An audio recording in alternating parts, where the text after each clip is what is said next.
तर आता बातमी आहे रायगडमधून। रायगडच्या रोहा तालुक्यातील रोड खुर्दमधील संशयित बांधकाम प्रकरणामध्ये मनसेचं तहसीलदारांना निवेदन पाहायला मिळते।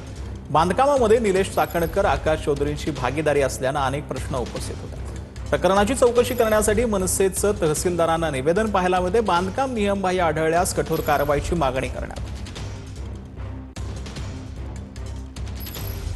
तर सुनील तटकरेच्या कुटुंबियांच्या कथित व्यावसायिक भागीदारीवरून नवा वाद पेटला। सुषमा अंधारे यांनी अनिकेत तटकरे, आदिती तटकरे आणि आकाश चौधरी यांच्याशी संबंधित 10 कंपन्यांचा उल्लेख केला होता।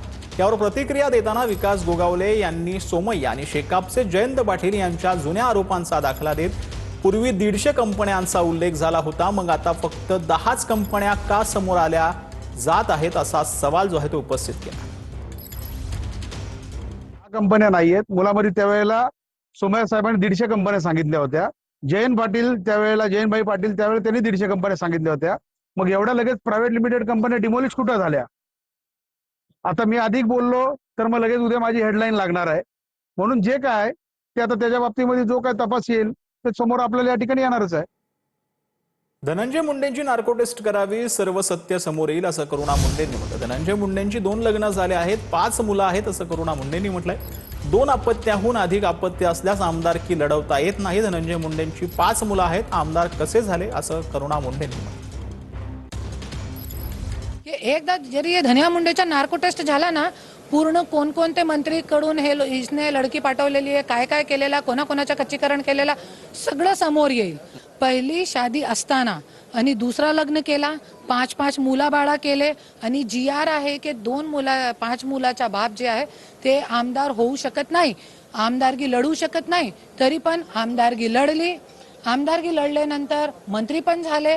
मी आवाज उचलली तो मंत्रीपद गेला, ते माझा मुद्दा आहे। धनिया मुंडेचं काम असंच आहे, त्याच्यासाठी मुंबईपासून दिल्लीपर्यंत सगळे आमदार मंत्री हादरताय त्यांच्याकडून आणि भीतताय।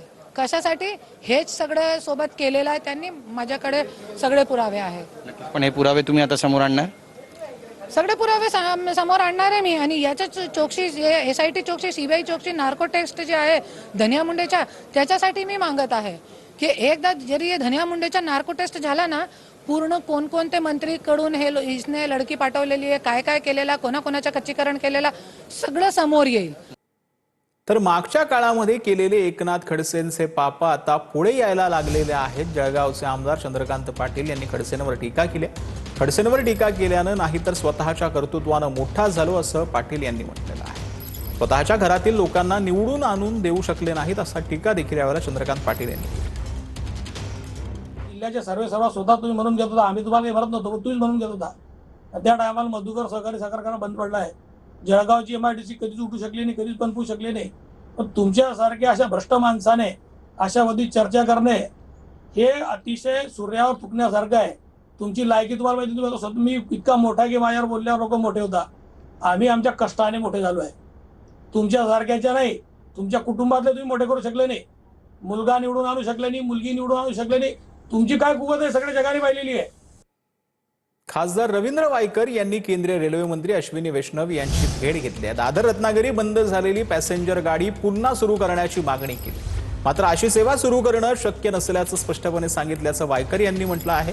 त्यामुळे रत्नागिरी दिवा पॅसेंजर ट्रेन आता दादर स्थानकापर्यंत येण्याच्या आशा जवळपास मावळलेल्या आहेत। पासून रत्नागिरीला जाणारी जी पॅसेंजर होती ही बंद झालेली आहे कोविडच्या वेळेला।